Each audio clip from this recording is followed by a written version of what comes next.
ये है talks news network और आप देख रहे हैं पॉलिटॉक्स, राजनीति का कच्चा चिट्ठा। सियासत का एक उसूल है, एक हाथ से दे और दूसरे हाथ से ले, यानी जरूरत के हिसाब से सौदा खरा होना चाहिए। हमें तुम्हारी जरूरत है और तुम्हें हमारी जरूरत है, तो आइए हाथ मिला लेते हैं। सियासत में उसूल, आदर्श और निष्ठा सब बाद में देखा जाएगा। यही है मौजूदा समय की राजनीति। आज भाजपा लखनऊ से लेकर दिल्ली तक खुश है, क्योंकि पार्टी को अगले साल की शुरुआत में होने वाले उत्तर प्रदेश विधानसभा चुनाव के लिए एक ब्राह्मण किराएदार नेता मिल गया है। मंगलवार को प्रधानमंत्री नरेंद्र मोदी की शिवसेना प्रमुख और महाराष्ट्र के मुख्यमंत्री उद्धव ठाकरे की मुलाकात के बाद भाजपा के लिए बुधवार का दिन भी सियासी तौर पर फायदे का रहा। बात को आगे बढ़ाने से पहले बता दें कि दिल्ली में पीएम मोदी से सीधी मुलाकात के बाद उद्धव ठाकरे मुंबई रवाना होने से पहले आने वाले दिनों में भाजपा से रिश्ता मजबूत करने जैसा बयान दे गए थे। बुधवार को राजधानी दिल्ली में भाजपा ने कांग्रेस के एक ब्राह्मण युवा नेता को अपने पाले में कर लिया।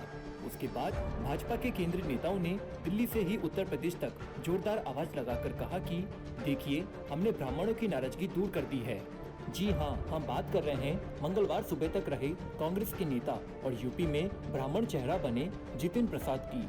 जितिन को मंगलवार को केंद्रीय रेल मंत्री पीयूष गोयल ने भारतीय जनता पार्टी की सदस्यता दिला दी। बीजेपी का दामन थामने के बाद तमाम नेताओं ने उनका स्वागत किया।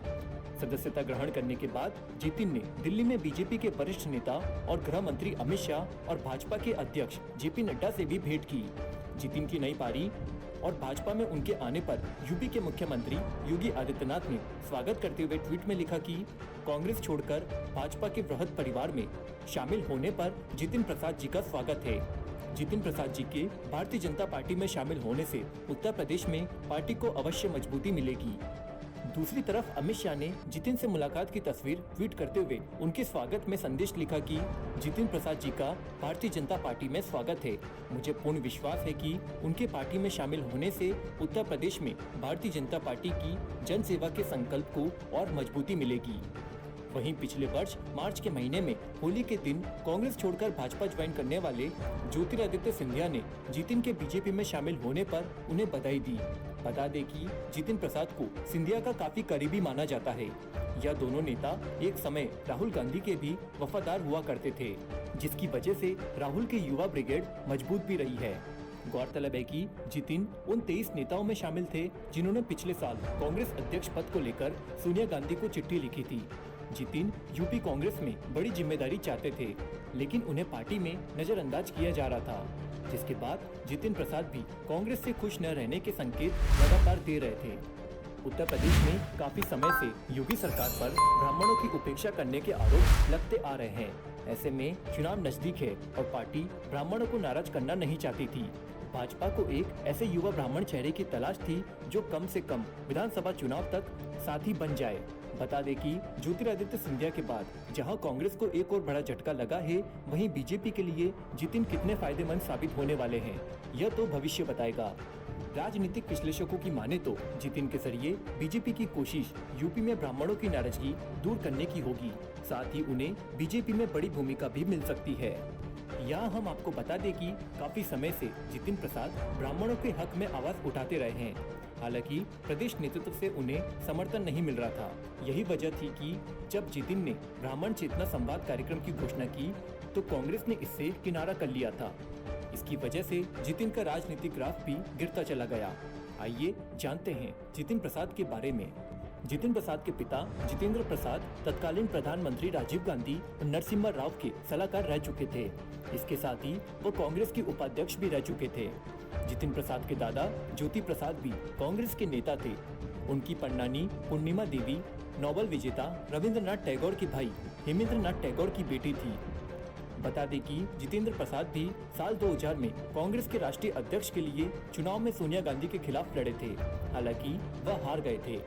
उसके एक साल बाद 2001 में जितेंद्र प्रसाद की मृत्यु हो गई थी। उसी साल जितिन प्रसाद युवा कांग्रेस में सचिव बने। 2004 में जितिन प्रसाद अपने गृह नगर शाजापुर से लोकसभा चुनाव जीत गए और मनमोहन सरकार में 2008 में जितिन को केंद्रीय राज्य मंत्री बनाया गया। उसके बाद साल 2009 में दो हरा कांग्रेस के टिकट पर लोकसभा चुनाव जीत गए। फिर उन्हें मनमोहन सरकार में सड़क परिवहन एवं राजमार्ग मंत्रालय और पेट्रोलियम एवं प्राकृतिक गैस मंत्रालय के बाद मानव संसाधन एवं विकास मंत्रालय में केंद्रीय राज्य मंत्री बनाया गया।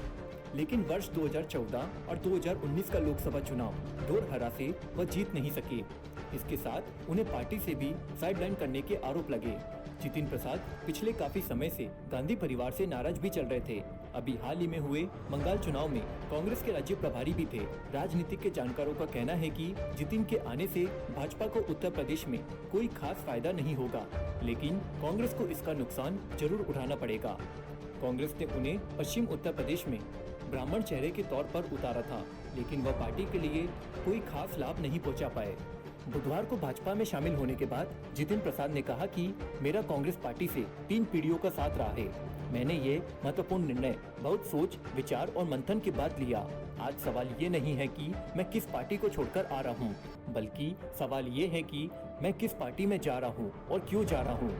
पिछले 8-10 वर्षों में मैंने महसूस किया कि अगर कोई एक पार्टी है जो वास्तव में राष्ट्रीय है तो वह है भाजपा। अन्य दल क्षेत्रीय है, लेकिन राष्ट्रीय दल है। आज देश जिस स्थिति से गुजर रहा है उससे निपटने को कोई नेता देश के हित के लिए खड़ा है तो वह भाजपा और नरेंद्र मोदी है। फिलहाल राहुल गांधी का करीबी और एक ब्राह्मण नेता के रूप में जितिन प्रसाद को शामिल करके भाजपा के खेमे में मिशन 22 को लेकर खुशियां छाई है। लेकिन जितिन प्रसाद को शामिल कर लेने मात्र से उत्तर प्रदेश के ब्राह्मणों की बीजेपी के प्रति नाराजगी दूर हो जाएगी, ऐसा लगता तो नहीं है। पॉलिटॉक्स ब्यूरो, दिल्ली। ये है टॉक्स न्यूज नेटवर्क और आप देख रहे हैं पॉलिटॉक्स, राजनीति का कच्चा चिट्ठा।